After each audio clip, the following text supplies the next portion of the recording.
안녕하세요. 최고의 법률 전문가들과 함께하는 GBC 법률 상담 진행의 이재나입니다. 우리 이민사회에서 한인분들에게요, 종교 비자, 종교 이민 많은 분들의 관심일 겁니다.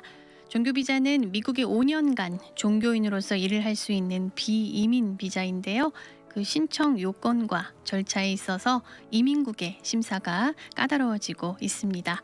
오늘 이와 관련하여서요, 종교 비자 그리고 종교 이민에 관해 어떤 신청 요건들이 필요한지, 또 주의할 점은 무엇인지 자세히 살펴보는 시간 가져보겠습니다. 오늘 이민법 전문 천관우 변호사님 나오셨습니다. 안녕하세요, 변호사님. 예, 안녕하십니까? 반갑습니다. 반갑습니다. 네, 지난주에 뵌 것 같은데 벌써 한 달이 예, 벌써 한 달이 훌쩍 지났습니다. 예. 바쁘셨죠? 예. 네. 덕분에. 오늘 이제 주제가요, 종교 비자, 종교 이민에 대해서 알아볼 텐데요. 네네. 주변에 아마 우리 청취자분들 종교 비자 이민, 종교 이민으로 이제 프로세스 중이신 분들 많으실 것 같아요. 예, 많이 있습니다.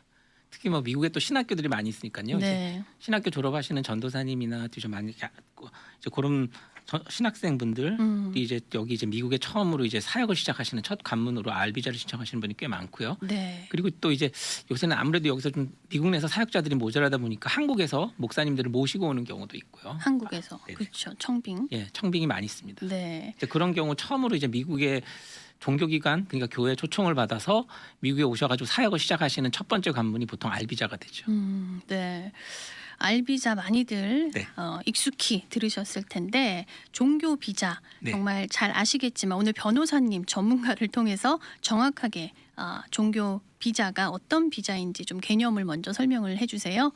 예, 이 종교 비자라는 것은요, 그러니까 종교 기관이죠. 종교 기관이 그 종교 기관을 위한 성직자 또는 그 성직자가 종교 활동을 하는 데 있어가지고 보조하는 역할의 종교인, 성직자나 그런 종교인, 보조적인 역할을 하는 종교인들을 비자를 스폰서를 해서 데리고 오는 비자가 바로 이 알비자입니다. 네. 그러니까 보통은 여러 가지 뭐 선교 단체도 있고 뭐 비영리 종교 단체도 있고 막 여러 가지가 있을 수 있는데 그냥 간단하게 오늘은 설명하는 목적으로 교회가 초청한다고 하겠습니다. 그냥 큰 개념으로. 그래서 네. 큰 개념으로 이제 교회가 이제 종교직 비자라는 것은 이제 목사님을 모시고 와서 사역을 하는 동안 미국에 체류하실 수 있는 비자가 알비자입니다. 네. 그 체류할 수 있는 기간이 총 60개월이라고요. 그렇죠. 5년 주어지고요. 이제 보통 이제 가장 많이 줄 수 있는 게 첫 번째가 30개월인데 이제 30개월로 하니까 한 번 연장이 보통 가능하겠죠. 이제 물론 개월 수가 조금 차이도 있지만 총 기간은 60개월을 넘을 수 없습니다. 네. 그 신청 요건이 좀 이제 중요할 것 같은데요. 예, 이번에 이제 신청 요건에 대해서 알아보도록 하겠습니다. 첫 번째 신청 요건 어떤 게 중요한가요? 예, 일단은 종교직이니까요. 종교 기관이어야겠죠. 그러니까 기관 자체에 그런 종교성이 있어야 됩니다. 그래서 보통은 이제 종교 활동이나 예배나 또는 이제 그 신앙이 가지고 있는 어떤 그런 사상이라든지 아니면 또 이제 예배의 형식이나 또는 그 교회를 상징하는 종교적인 표징물 뭐 여러 가지 그런 리퀘어먼트가 있는데요. 그렇죠. 네. 근데 보통은 이제 막 그렇게까지 상세하게 증명할 필요는 없고요. 첫 번째 약간 그 종교적인 기관이어야 한다는 거는 보통 그게 단체가 교회면은 보통 이 첫 번째는 그냥 다 만족되는 걸로 알고요. 네. 이게 교회라 그러면은 보통은 그냥 더 아주 따져 묻지는 않습니다. 이민국도요. 교회다 하면은 자세하게 막 따져 묻지는 않지만 그렇죠. 혹시 어떤 무슨 선교 단체다. 그렇죠. 네, 그런 그런 경우 경우에는 같으면은 증명을 해야 되는 그럼요. 거죠. 그런 경우에는 그것이 어떤 종교를 바탕으로 하고 있고 가지고 있는 신앙이나 신조나 그리고 어떤 종교적인 구체적 활동이나 여러 가지 것들에 대해 가지고 물어볼 수가 있죠. 네. 하지만 보통은 대부분 뭐 한국에서는 여기 이제 미국에서 신청하는 기관의 거의 뭐 90% 이상이 교회입니다. 그렇기 때문에 첫 번째 같은 경우에 이제 종교적인 교단이어야 한다. 종교적인 기관이어야 한다. Religious organization이 한다는 거 리퀘어먼트는 아주 그냥 교회라고 하면은 특별하게 더 따져묻는 것은 없습니다. 교회가 받기는 쉽겠네요. 교회에서 비자를. 예, 그렇죠. 이제 첫 번째 리퀘어먼트는 그냥 네. 쉽게 증명이 되죠. 네. 그러면 이제 두 번째는 어떤 또 조건이 충족돼야 될까요? 그리고 이제 두 번째 게 사실 가장 중요한데요. 네. 이 종교기관이요 비영리 면세기관이어야 됩니다. 세금이 면제되는. 네, 면세기관, 텍스 이그젬션을 받는 기관이었다는 것을 반드시 증명을 해야지만 사실은 뭐 1번은 교회 같은 조건은 제가 좀 전에 말씀드린 종교적인 조직이어야 한다는 거는 뭐 교회라는 거라는 거를 이제 증명만 하면은 보통 넘어가기 때문에 그냥 많은 경우에 그냥 넘어가는데 첫 번째 우리가 증명해야 될 가장 중요한 것이 바로 이 비영리 면세 기간이라는 겁니다. 텍스 익셈션을 받는 거라는 거죠. 네. 흔히 우리가 줄여서 이제 501C 레터라는 것이 있거든요. IRS에서 발행하는 게요. 네. 이 501C 레터라는 것은 IRS가 이 기간은 비영리 단체로서 면세 기간입니다라는 것을 증명해 주는 겁니다. 그러니까 이제 앞에서 조금 전에 말씀드린 대로 종교 기관이라는 걸 증명해야 된다고 그랬죠. 네. 그러니까 비영리 종교 면세 기관이라는 걸 증명하셔야 돼요. 501C 레터라는 것을 통해서요. IRS에서 발행하는 편지입니다. 네, 미국 국세청. 네네. 네. 그렇다면은 비영리 세금 면제 종교적인 교단이어야 한다라는 이제 조건이 그렇죠. 두 가지가 충족이 되어야 되고. 예, 그리고 이제 만약의 경우에 그 교회가 개인적으로 그 개인 단체로서 501C 레터를 받을 수도 있어요. 만약에 A라는 교회가 있으면은 IRS에다가 우리가 교회라는 것을 증명을 하고 비영리 단체라는 걸 증명해서 우리한테 그걸 스테러스를 주십시오. 그러면 IRS가 그러면 A라는 교회는 이제 비영리 단체라고 딱 지정하는 편지, 조금 전에 말한 대로 501C 레터라는 걸 받을 수도 있고, 또 교단이라는 큰 교단 전체가 그룹 면제를 받는 것도 있습니다. 그룹 면제. 그룹 면제. 그러니까 각각의 조그만 교회들이 여러 개가 한꺼번에 개개인으로 받는 것이 아니고, 예를 들면 감리교 교단에서 네. 우리 뭐 제일 감리교 교단 이런 교단이 있다고 치면은 IRS에다가 우리 교단으로 들어오는 모든 개개인 교회는 우리가 가지고 있는 요 텍스 넘버로 전체로 해가지고 그룹 면제를 받을 수 있도록 허락해 주십시오. 그러면 IRS가 편지를 줍니다. 당신 교단의 멤버로 들어오는 교회는 모두 다 당신하고 똑같이 그런 면세 기간으로서의 스테러스를 누릴 수 있습니다. 이제 그런 편지를 받거든요. 그렇게 해서 개인적인 면세 기간 또는 그룹 면제를 통해서 교단을 네. 통한 그룹 면제를 통해서 면세 기간을 지정을 받을 수가 있고요. 네. 이제 그거를 개인적으로 받았다든지 아니면 그룹 면제를 받았다든지 그 증명서를 보여줌으로 해가지고 이 두 번째 요건은 충족될 수 있습니다. 네, 면세 기관인 교단 산하에서 주는 그룹 면제. 예, 그렇죠. 네. 개인 교회가 받는 것 그리고 그룹 이그젬션, 그룹 면제를 통해서 이제 받았다는 걸 증명을 하시면 돼요. 네. 그렇다면 이제 세 번째 교단이 또 이렇게 증빙을 해야 되는 증거로 명확하게 준비해야 되는 것들이 어떤 게 있을까요? 요거는 이제 최근에 한 2016년, 17년 그때부터 좀 시작된 경향인데, 이 종교기관이니까 아무래도 누군가 사실 종교기관이든 일반 고용인이든 누군가 이제 이민을 신청해주건 비자를 신청해줄 때는 사람을 누군가 데리고 와서 일을 시키는 거잖아요. 그러니까 그렇죠. 임금을 지급할 수 있는, 그러니까 목사님이니까 사례라고 그래야겠죠. 사례를 지급할 수 있는 재정 능력이 있다는 걸 사실 보여주는 건 상당히 중요합니다. 근데 기존에는 조금 이제 종교기관에 대해서는 조금 너그럽게 봐주는 경향이 좀 있었는데, 한 16년, 17년 그때부터 이제 까다롭게 보기 시작하는 거예요. 교회가 너무 재정 상태가 나쁘다든지 그러면은 그래가지고 이제 급여를 너무 조금 사례를 드리는 걸로 써내고 그러면은 그걸로 생활이 가능하냐 그러면서 막 해먹기 시작한 게 한 2017년, 16년부터 그랬어요. 그러면서 이제 자꾸 요구하는 게 옛날에는 뭐 사실 교회에서 이렇게 막 워드로 친 것 같은 그런 재정 보고서 있지 않습니까? 재정 네. 결산 보고서 뭐 이런 걸 내도 그냥 너그럽게 봐주는 경향이 있었는데, 지금 현재는 갈수록 경향이 공식적인 서류를 요청하는 경우가 많이 있습니다. 재정 능력 같은 거를요. 그래서 이제 공신력이 있어야 되겠네요. 그렇죠. 그러니까 보통은 IRS나 이런 연방 정부 그런 이제 정부 기관에 제출한 서류는 거짓말을 안 했을 것이라는 어썸션이 생기기 그렇죠. 때문에 네. 프리썸션이 있기 때문에 거기 낸 거를 신용을 해주는 거예요. 그래서 이제 보통 이제 이민국이 선호하는 서류는 보통 보면은 폼 999라는 게 있죠. 폼 990. 그게 뭐냐면은 면세 기간이니까 세금을 내는 텍스 리턴의 개념은 아니고, IRS에다가 우리가 지금 우리 종교기관, 우리 교회가 이 정도 재정 상태에 있다는 것을 보고하는 겁니다. 네. 리포트. IRS에다 내는 리포트예요. 그건 뭐 세금 내려는 목적으로 내는 게 아닙니다. 그거를 폼 990이라고 그러는데 네. 이제 그런 서류를 일단 또 선호하고요. 만약의 경우에 또 그게 없다 그러면은 뭐 CPA가 감수를 한, 오디트를 한 재정 보고서도 내라고 하는 경우도 있고요. 이제 그런 거면 굉장히 그 회계사님이 오디트를 했다는 거는 자기의 전문성을 걸고 한 거기 때문에 굉장히 사실 비용도 많이 듭니다. 그걸로 네. 그렇게 하려면은요. 자기가 책임지고 사인하는 거기 때문에 이제 그 정도가 최고의 폼이고, 이제 그게 안 될 경우에는 현재 이제 우리 교회 은행에 교회 어카운트에 이제 그 스폰서를 해주고 있는 전도사님이나 목사님의 급여를 드릴 수 있을 만큼 충분한 돈이 있다는 것을 딱 증명할 수 있는. 그래서 잔금. 그렇죠. 네. 밸런스라고 그러죠. 은행 잔고 잔고. 증명으로. 근데 그것도 그렇죠. 한 달치를 딱 보여주는 거 이런 건 소용이 없고요. 최소한 몇 달치 정도 쭉 평균적으로 얼마 이상 있었다는 걸 보여줄 수 있는 거. 히스토리가 나와 있어야 예, 그렇죠. 되겠네요. 또 이제 그게 아니면은 페이롤 텍스라 그러죠. 네. 이제 연방에다 내는 거는 폼 941이라고 그러고 그다음에 또 주에다가 내시는 페이롤 텍스는 D9C를 통해서 이제 그걸 증명할 수 있는데 그렇게 이제 페이롤 정보도 이제 대신 낼 수 있어요. 그건 뭐냐면 제가 월급을 그만큼 딴 분들한테도 주고 있다는 걸 증명하니까 나의 그 교회의 재정 능력이 증명되는 거잖아요. 네. 월급을 줄 수 있는. 이제 그렇게 해서 조금 이제 물론 이제 취업 이민보다는 상당히 그래도 수월합니다. 뭐 얼마 주라고 정해주는 것도 아니고 그렇지만 점점 경향이 이렇게 공식적인 성향 그런 서류로 교회 재정 능력을 증명할 것을 요구하고 있기 때문에 스폰서를 이제 누군가를 이제 한국에 계신 목사님이나 아니면 여기 미국에 계신 분을 종교 비자를 해줄 때는 어느 정도 제가 방금 말씀드린 그 4가지 있죠. 네. 그 서류들 정도를 잘 준비해 놓으시는 게 꼭 필요하겠습니다. 꼭 안 되면 아까 그 최소한도로 은행 잔고 증명 정도는 있어야 됩니다. 네.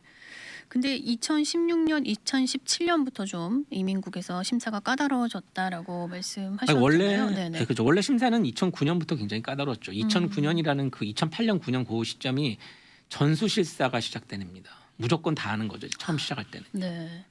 그래서 지금 첫 번째로는 이제 정리를 해보면 비자를 스폰서하는 교단은 종교적인 교단이어야 한다고 변호사님께서 말씀해 주셨고 종교적인 기관. 네. 네. 그리고 둘째는 비영리 세금 면제 단체여야 네네. 된다. 말씀을 네네. 해주셨고요. 지금 방금 말씀해주신 종교직 종사자에게 급여를 지급할 수 있는 능력을 보여주셔야 된다라고 말씀해 주셨습니다. 네. 근데 왜 개척교회 같은 경우는 네. 좀 어떻게 보면은 애매한 그런 재정 상태에 있을 수 있다면 그렇죠. 어떻게 저희는 이제 되나요? 개척교회도 많이 했지만 네. 뭐 세금 보고라든지 뭐 페이롤이라든지 이런 건 낼 수 없을지 몰라도 네. 최소한도로 은행 잔고는 있어야겠죠. 헌금이나 헌금으로, 이렇게 해서 네, 그렇죠. 들어온, 네. 아무것도 없는데 신청하는 건 좀 무리고요. 그렇죠, 그렇죠. 예, 최소한 밸런스 정도는 보여줄 수 있을 만큼 해야 됩니다. 네. 최근에 개척교회 받으신 교회 몇 군데도 어느 정도 재정적으로 이제 뱅크에 네. 교회 이름으로 열려 있는 은행 구좌에 돈이 사례비 드릴 수 있을 만큼 있다는 건 최소한 증명을 하셨어요. 몇 개월치가 이렇게. 네. 변호사님이 이렇게 그 개척 교회들도 많이 이렇게 해준 케이스들이 있으시죠? 예, 많이 있죠. 네. 처음 이제 많이 있죠. 네. 가장 최근에도 12월 달에도 판 케이스 있었고요. 작년에요. 개척교회. 네. 그렇군요. 자, 4번째로 한번 넘어가 보도록 하겠습니다. 지금 3번째까지 변호사님이 아주 상세하게 설명을 해주셨고요. 4번째는 어떤 것들이 필요한가요? 일단은 그리고 이제 그 종교인으로서 초청을 받으시는 분이 수행하는 업무가 또 종교적인 것이어야 합니다. 아무래도 그렇겠죠. 종교 활동이나 종교 행위와 관련돼 있어야 돼요. 그리고 만약의 경우 이제 안수직인 경우는 당연히 이제 하시는 것이 목회야겠죠. 그렇죠? 네. 예를 들면 설교를 준비하신다거나 교인들에게 성경 공부를 시킨다거나 아니면 기도 모임을 이끈다거나 그런 리저스한 액티비티를 이끄는 직종이었다는 걸 증명하셔야 되고요. 네. 그리고 만약의 경우에 이제 안수직, 성직자가 아닌 경우 이제 그런 경우는 그 사람이 수행하는 그 직종이 종교 행위를 보조하거나 그런 것을 서포트하는 그런 직종이라는 걸 증명해야겠죠. 예를 들면은 제가 가장 최근에 제가 받은 비종교직, 비안수직으로는 이제 뮤직 디렉터. 네. 그게 한국말로 하면은 뭐라 그럴까요? 뭐 음악 총괄, 엔지니어 뭐 이렇게. 그렇죠. 네. 음악 총괄 이 정도겠죠, 디렉터. 근데 음악 총괄이라는 거는 워십이지 않습니까? 찬양. 네, 네. 찬양을 디렉트하는 거니까 당연히 찬양은 굉장히 중요한 종교 활동의 일부거든요. 이제 그런 식으로 잘 증명이 돼야죠. 네. 종교 활동을 직접 하거나 아니면 그 종교 활동을 보좌하는 직종. 그걸로 제가 서포트하는. 예를 들어드린 네. 게 이제 음악 총괄, 찬양 총괄, 뮤직 네. 디렉터 가장 최근에 받은 제가 2개 받았습니다. 그렇게 해서. 네. 그러면은 그 뮤직 디렉터라고 한다면 안수직은 아니지만 어떻게 요구되는 어떤 학사 학위가 있나요? 그렇죠. 그냥 무조건 되는 건 아니고요. 네. 뮤직 디렉터라 그러면은 뭐 종교 음악이나 아니면 또 다른 음악하고 관련돼 가지고 뭔가 퀄리피케이션이 증명이 돼야겠죠. 그렇죠? 대학교를 어느 그렇죠. 그 그 전공을 전공으로. 했다던가. 그렇죠. 네. 그러니까 최근에 받으신 분도 종교 음악으로 석사를 받으셨어요. 네. 이제 그런 걸로 퀄리피케이션이 증명이 돼야 되겠죠. 네. 전도사님도 사실은 그 안수직은 아니잖아요. 그렇죠. 비안수직입니다. 그렇죠. 예. 네. 그렇기 때문에 아까 말씀드린 분도 그 뮤직 디렉터도 전도사님이세요. 그렇죠. 그렇죠. 그렇죠. 네. 근데 목사님은 아니죠. 정확히 얘기하면은 미니스터 포지션이 있고 넌 미니스트리얼 포지션이 있습니다. 안수를 받으신 미니스터 포지션이 되려면 반드시 안수증이 있어야 되고 네. 그래서 이제 종교 행위를 직접 하시는 분이고 네. 그다음에 그걸 보좌하는 직이 보통 이제 전도사님이 통해서 아까 말씀드린 대로 뮤직 디렉터나 찬양 사역자들 이제 그런 분들로 이제 가는 거죠. 네. 뭐 지휘자도 여기에 속해. 지휘자도 굳이 그렇게 표현을 할 수 있죠. 네. 들어갈 수 있죠. 왜냐하면 그 종교 활동의 일부인 찬양을 총괄하거나 또는 지휘라는 입장이니까. 네. 찬양 사역자도 당연히 포함이 네네. 되겠고요. 네. 근데 이제 점점 경향이 네. 이민국이 그 비안수직을 별로 좋아하지 않습니다. 선호하지 않는군요. 근데 안 해주는 건 아닙니다. 그러니까 조금 서류를 조심해서 잘 만드셔야 된다. 네. 그래서 변호사님이 필요하신 거 예, 예, 예. 아닐까 싶은데요. 네. 네, 그러면 이제 네 번째 업무가 종교적인 성격이어야 한다라는 네네, 설명까지 맞습니다. 아주 친절하게 잘 해주셨고요. 다섯 번째. 예. 또 다섯 어떤 게 번째 있을까요? 요게 네. 조금 중요합니다. 이건 네. 뭐냐면은 그 신청인이 그러니까 정확한 법 규정은 뭐냐면요. 스폰서를 해주는 종교기관 그냥 제가 교회라고 그럴게요. 스폰서를 해주는 교회에 바로 그 종교 비자를 넣기 바로 직전까지 2년의 멤버십이 있어야 됩니다. 그걸 멤버십. 증명하셔야 돼요. 네. 그러니까 최소한도로 거기에 그 내가 알비자 스폰서를 받고 있는 그 교회에 2년 동안은 다녔어야 된다는 얘기죠. 그렇죠? 성도로서. 성도로서 네. 다녔든 뭐 전도사님으로 다녔어도 마찬가지입니다. 네. 멤버라는 거는 굉장히 포괄적인 개념입니다. 목사님도 멤버고 그냥 평신도도 멤버거든요. 그러니까 출석만 했어도 됩니다.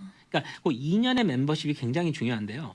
뭐 이렇게 되면은 뭐 서울에서 데리고 오시는 청빙하는 목사님은 불가능하잖아요. 그렇죠? 그렇네요. 그리고 네. 갑자기 미국에서 신학교 마쳤는데 저분이 똑똑해서 저 전도사님 꼭 우리 교회에서 해야겠다. 그러면 교회는 그 전에 안 다녔다. 이러면 못 하잖아요. 그렇죠? 그렇죠. 그래서 이제 그러면은 2년 멤버십 리퀘어먼트를 충족할 수가 없으니까 보통 그런 경우에는 보통 그럼 초청이 안 되겠네요. 근데 반드시 그런 건 아니고요. 이제 그래서 이제 중요한 게 그 교단입니다. 교단. 교단이요. 그렇죠. 네. 만약에 이제 스폰서를 해주고 있는 교회 교단이 감리교면 그 전도사님 이제 교회를 다닌 적이 없는 전도사님도 똑같이 그 교단의 감리교회 2년의 멤버십 서울에서 다녔던 교회 그리고 내가 출석한 교회가 쭉 다 2년 동안 만약에 감리교회에 다녔었다. 그걸 증명할 수 있으면 똑같이 감리교단 출신이잖아요. 그렇죠. 같은 교단. 거기 멤버인 거죠. 네. 그러니까 반드시 이제 그 교회에서 2년을 섬기지 않았 스폰서 받는 교회에서 2년을 섬기지 않았더라고 하더라도 내가 감리교 교단 멤버십이 2년 이상 있었다는 거 다니기만 했어도 되니까요. 뭐 서울 교회에서 받아오셔도 됩니다. 그렇게 하셔도 되고 아니면 이제 목사님 같은 경우는 내가 감리교단에서 2002년에 내가 안수를 받았다. 그럼 당연히 안수를 받았으면 그 교단 멤버겠죠. 네. 그러니까 뭐 2012년에 받았다 그러면 13년은 벌써 멤버신 거잖아요. 그렇죠. 그러니까 그렇게 내가 이제 그런 식으로 증명을 하실 수도 있어요. 같은 교단이라는 걸 증명함으로써 내가 그 교회 멤버가 2년은 아니었더라도 스폰서를 받으실 수가 있는 거죠. 출석만 했던 2년의 그런. 그렇죠. 뭐 출석을 하셨던 아니면 전에 제가 신학교 다닐 때 CPT로 거기서 섬기셨던 어떻게 했든 간에 그 교회를 다녔으면 2년이 되는 거고 그렇죠. 네. 그다음에 그게 아니었으면은 내가 한국에서 다녔던 교회가 뭐 10년 이상 다녔는데 그 교회가 똑같은 현재 스폰서 해주는 교회와 같은 교단이다. 그걸 증명해도 같은 멤버라는 게 증명이 돼요. 상위 개념으로 같은 교단이죠. 그 교회가 아니고. 그럼 교단이 다르더라도 네네. 스폰서 교회를 2년 이상 출석하였다면 문제가 없는 거죠. 문제가 없나요? 그렇죠. 심지어는요. 목사님이 나는 평생 침례 교인이었고 그다음에 침례교회에서 안수를 받으신 교인이라고 하고 내가 지금 스폰서를 해주는 교회가 장로교다. 그래도 목사님이 그 교회를 2년 출석했다는 거 출석 증명서를 내실 수 있으면 아무 문제 없이 그 장로교단에서 내가 침례교 목사지만 저기 목사님이지만 스폰서를 받으실 수 있어요. 2년간 다니셨으면. 네. 그리고 교단이 조금 같지는 않다고 하더라도 서로 교단이 틀리다고 그런 경우 아니면 아예 그 교회가 non-denomination이라고 그래서 초교파나 교회가 무교단인 교회도 있을 수 있단 말이에요. 네, 교단이 그럴 있는? 경우에는 목사님께서 크리스천 페이스를 똑같이 주장할 수 있죠. 프로테스탄트 신교 똑같은 신교다. 그래서 이제 내가 어느 교회를 다녔든지 간에 상관없이 쭉 교회를 다녔거나 안수를 받았다는 걸로 증명을 하실 수가 있겠죠. 이 교회가 어차피 똑같은 크리스천 페이스니까요. 네. 무교단으로. 그리고 또 이제 틀린 경우도 뭐 두 교단의 유사성이나 뭐 예배 형식이나 신앙이나 신조 같은 게 유사하다는 걸 증명해서 받은 사례도 사실 있습니다. 하지만 딱 클리어 컷은 아니고 그거는 항상 리스크가 있다는 것을 안 되는 건 아니지만 리스크가 있다는 것을 명심하고 신청하셔야 됩니다. 네. 항상 예외는 존재하긴 하네요. 리스크가 있지만. 그렇죠. 네. 저는 항상 제일 좋은 그림을 설명해주고 거기서 벗어나는 경우에 어떻게 법률적으로 설명을 잘해줄 수 있는지 이제 그게 변호사 일이죠. 그렇죠. 네. 그러니까는 신청자는 교단의 일원이어야 한다. 그죠. 그 종교 2년 멤버십이 있어야 돼요. 스폰서하는 하는 교회에 네. 2년의 멤버십이 있어야 되고 그다음에 그게 안 될 경우에는 그 교회가 속한 교단과 동일 교단에 계속 2년 이상의 멤버십이 있었다는 것을 증명하시면 돼요. 네. 그렇습니다. 그럼 이제 5번째까지 알아봤고 6번째 어떤 자격 조건이 필요할까요? 예, 아까 말씀드린 대로 이제 맨 마지막에 그 종교 직종은 종교직이어야 된다고 했잖아요, 그렇죠? 아까 좋은 질문하셨는데 이제 제가 제일 마지막에 말씀드리고 싶은 거는 직종도 종교직이어야 하고 그 종교직을 스폰서하는 거지만 해야 되는 거고 건 당연한 거고요. 그러면은 그 직종에 합당한 자격 요건이 나한테 있다는 것을 보여줘야 돼요. 그러니까 목사님이면은 안수증이면 되겠죠. 안수를 받았다는 안수를 것. 받았다는 네. 것, 그리고 또 내가 신학 교육을 받았다는 것, 뭐 학위. 그렇죠. 학위들, 네. 석사, 신학 석사 또는 신학 학사 이런 학위들을 보여주면 되고요. 그다음에 아까 말씀드린 대로 뮤직 디렉터나 아니면은 또 뭐 교회에서 이렇게 프로그램을 짜는 뭐 에듀케이션 디렉터 이런 직종도 괜찮거든요. 네. 그런 경우 보면 이제 내가 그 분야에 아까 말씀드린 대로 뮤직 분야에 내가 학사나 석사 학위가 있다는 걸 증명함으로써 나의 퀄리피케이션을 증명할 수 있습니다. 네, 그 직무를 위해 자격이 네네. 있어야 한다. 학위를 네네. 가지고 있어야 한다는 것을 증명해야 한다고 네네. 지금 말씀을 해주셨습니다. 자, 그럼 지금까지 종교 비자에 대해서 신청 요건에 대해서 좀 알아봤는데요. 이번에는 이제 이민으로 가서 종교 이민, 종교 비자와 어떻게 다른지 좀 정확하게 알려주시죠. 예. 그러니까 비자라는 것은요. 비자라는 종교 알비자라는 것은 내가 종교 기관의 스폰서를 받아서 종교 활동을 하는 동안 미국에 체류할 수 있는 비자입니다. 5년을 넘을 수 없고요. 네, 비자는 체류기 할 수 있게 해주는 거고 그 기간 동안 네, 이민이라는 것은 영주권을 목적으로 하는 것이겠죠. 네, 그래서 이제 보통은 알비자를 받으신 목사님이나 목사님들께서 이제 보통 이제 이 비자를 받고 나서 그 다음으로 넘어가시는 단계가 이제 영주권 신청인 이민이죠. 네. 종교 이민. 그래서 이제 보통의 경우는 가장 많은 경우는 알비자를 받으시고 나서 조금 전에는 제가 2년 멤버십이라고 그랬죠. 네, 네. 근데 이제 종교 이민으로 넘어가는 방법. 그러니까 제가 전에도 말씀드렸지만 이민이라는 건 누군가 스폰서를 해주는 스폰서가 있고 그 사람이 패티션을 넣어주고 그다음에 그 패티션을 바탕으로 해서 영주권이 신청이 들어가는 겁니다. 네, 청원서. 그렇죠. 네, 근데 이건 이제 종교기관으로서 교회가 패티션을 넣어주는 거죠. 그리고 그걸 베이스로 해서 목사님이 영주권을 신청하시는 건데 모든 요건은 다 똑같습니다. 종교기관이어야 되고 그다음에 아까 설명드린 거 전부 다요. 비영리 종교단체, 면세단체여야 되고 그다음에 직종도 종교직이어야 되고 다 그건 똑같은데 한 가지가 여기서 이제 틀린 조건은 뭐냐면 네. 2년간 알비자를 받아서 그 기관에서 시무를 하셨어야 된다. 시무. 시무. 예, 네. 멤버십과 시무는 굉장히 틀리죠. 시무라는 거는 목사님께서 사례를 받으시고 일을 하신 겁니다. 네, 페이를 받으셨다는 페이를 받으시고. 거죠. 네. 그렇기 때문에 이제 보통 이제 뭐 간단하게 얘기하면 24개의 페이스톱으로 증명하면 됩니다. W2나 또 세금 보고서를 보조적으로 하고요. 그래서 2년간 심화하셨으면은 알비자를 스폰서해준 종교기관 교회가 영주권 초청장 패티션을 접수할 수가 있어요. 네. 그래서 영주권을 취득하는 겁니다. 근데 이제 조금 다른 이민하고 조금 다른 거는 I-360이라는 패티션이 승인이 나는 날짜에 영주권을 신청하실 수가 있어요. 그러니까 동시 접수는 되지 않습니다. 네. 근데 이제 최근에 조금 그 I-360이라는 종교 이민 청원서가 굉장히 처리 기간이 길었거든요. 네. 작년 초까지만 해도 뭐 26개월 거의 뭐 27개월 막 이런 이상이 막 걸리는 시간이 그러다가 또 종잡을 수가 없는 게 그러고 나서는 아주 초반엔 그러다가 봄으로 넘어오면서 갑자기 또 막 저희 사무실 같은 경우 가장 빠른 건 한 달 3주 걸린 경우도 있습니다. 한 달 3주요. 작년 가을에. 와. 그리고 나서 그 이후부터는 또 갑자기 늦게 넣으신 목사님들 너무 좋은 거죠. 3개월에서 4개월 만에 360 승인을 받으신 예들이 너무 많이 있어요. 사실 작년 중반 이후에. 그러다가 다시 또 후반부로 가면서 현재는 처리 기간은 19개월로 나오고 있습니다. 360이요. 그 청원서가요. 그렇게 해서 이제 뭐 자세한 내용이 사실 더 많이 있는데 제가 다 설명드릴 수는 없고요. 근데 이제 또 한 가지 주의하셔야 될 것은 그 2년의 실무가 파타임이면 안 되고요. 풀타임. 주리스딕션으로 조금 차이가 있거든요. 어떤데 저기 뭐 동부에 있는 이민국은 처리가 뭐 파타임으로 2년이 일부가 있어도 된다는데 네. 캘리포니아에서는 무조건 풀타임이에요. 이쪽은요. 그러니까 풀타임 사역을 반드시 하셨어야 돼요. 2년을요. 안전하게 뭐 두 개가 뭐 판례가 나눠져 있다 그렇게 생각하지 마시고 그냥 간단하게 그냥 풀타임으로 생각하십시오. 2년 사역. 이제 그게 중요합니다. 그리고 멤버십이 아니고 사역이었다는 거. 네. 이제 그게 있고 이제 그 다음 이건 제가 다음번에 한번 더 해야 될 것 같은데 네. 이제 또 이제 그렇게 하시는 방법이 있고요. 목사님들이 이제 보통 학력이 다 높으세요. 그렇죠. 그래서 석사 이상이니까 이제 이상이시죠. 그냥 교회가 더 이상 종교기관이 아니고 일반 취업으로 영주권을 스폰서해주겠다는 거죠. 그래서 이제 일반 고용주처럼 이제 내가 초청을 그냥 하겠다 이렇게 해가지고 석사직으로 하는 건데 굉장히 주의할 것은 이젠 종교기관은 그래도 공식 서류를 원하긴 하지만 그래도 조금 약간 너그럽게 봐주는 경향이 있는데 이제는 일반 고용주기 때문에 네. 재정 상태가 아주 철저해야 됩니다. 아까 제가 말씀드린 그것보다 더 철저하게 확실해야 되는. 확실하게 된다는 거 그거가 있고 한 가지 좋은 점은 대신에 이제 교회가 재정 상태가 좋아야 된다는 이제 그런 것도 이렇게 좀 어려움이지만 알비자를 받자마자 그냥 2순위는 들어가실 수가 있어요. 2년 기다리는 거 없이. 예, 그런 장점이 있습니다. 네. 이제 그렇게 제가 간단하게 설명드리고 다음 기회에 제가 이 종교 이민과 취업 2순위 또는 그냥 취업 이민으로 진행하시는 그 차이점이 뭔지 한번 자세하게 한번 알아봐 드리겠습니다. 네. 저희 사무실에서도 한 40%는 취업 2순위로 목사님들이 다 영주권을 취득하셨어요. 40% 정도. 네, 그렇군요. 종교 이민과 종교 비자에 대해서 어떻게 다른지 지금 큰 차이점에 대해서 말씀을 해주셨습니다. 네, 오늘 이렇게 함께하다 보니까 30분이 벌써 이렇게 금방 갔는데요. 네.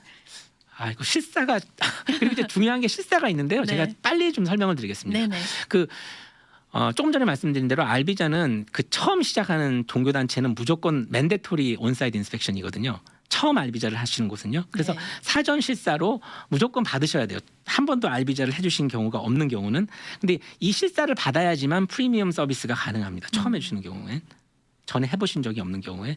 근데 이제 보통은 이제 사전 실사라고 그러는데 그걸 받을 때는 목사님이 사실은 승인 받기 전에 거기서 사역을 하고 계시면 안 되거든요. 그럼 네. 불법 노동이 되시기 때문에 그걸 좀 조심하셔야 되고 처음 할 때는 이 교회가 종교적인 엔터티로서 존재하고 있다는 것에 초점이 맞춰 있기 때문에 보통 예배 시간에도 나와보고 심지어는 막 새벽 기도에 와서 이민관이 같이 앉아 있어요.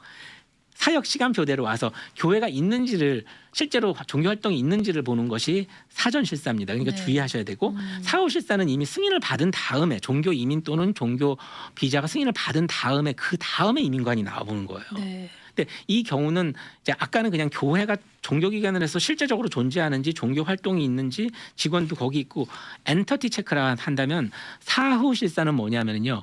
이미 승인을 해서 종교 이민을 영주권을 받거나 종교 비자를 받으신 목사님들이나 전도사님이 거기 청원서에 나와 있는 내용대로 실제적으로 사역을 하고 있는지를 와서 점검하는 겁니다. 그래서 뭐 목사님 사례비를 제대로 받고 있는지 아니면 정말 교육 전도사 또는 뭐 교육 목사님 아니면은 뭐 다른 뭐 아까 얘기한 대로 뮤직 디렉터 이렇게 적어내신 그 잡 타이틀로 그대로 하고 있는지를 와서 물어보고 이렇게 해서 다 점검을 합니다. 적어낸 대로 제대로 사역을 하고 있는지. 네, 그게 사후 실사입니다. 네. 그러니까 사전 사후 실사를 잘 대비하셔야 되고 사전 실사 같은 경우는 이제 교회가 제대로 뭐 예배를 잘 드리고 있고 뭐 활동을 하고 계시면 상관없고 전화 왔을 때 잘 받으셔야 된다는 거. 전화 왔을 때. 그리고 네. 사후 실사 같은 경우는 목사님이 잡 타이틀이나 사역 내용을 잘 암기하고 숙지해야 되게 하시는 게 중요하고 네. 사례비 드리는 페이체크나 W2나 뭐 이런 거는 이제 페이서 같은 거는 교회다 잘 챙겨 놓으시는 게 사후 실사를 위해서는 좋고요. 네. 네, 오늘 이렇게 급하게 예. 마지막 실사까지 다 정리를 커버하려다 보니까 네, 잘 해주셨습니다. 예. 종교 이민, 종교 비자에 대해서 알아봤는데요. 이민법 관련해서 다양한 조언과 상담 필요하시는 분들 청관원 변호사님께 연락 드리실 수 있는데요. 연락처 안내해 주시죠. 네네. 저희가 사무실이 두 군데고요. LA는 213-232-1655 213-232-1655고요. 부에나파크에 있는 사무실에는 번호가 714-522-5220 714-522-5220으로 연락 주시면 됩니다. 저희는 3월 다음 이 시간에 네네. 우리 청관원 변호사님 모시고 함께하도록 하겠습니다. 법률 상담 여기서 인사드릴게요. 지금까지 진행의 이진아였습니다. 미주 복음 방송은 예수님만 전해요.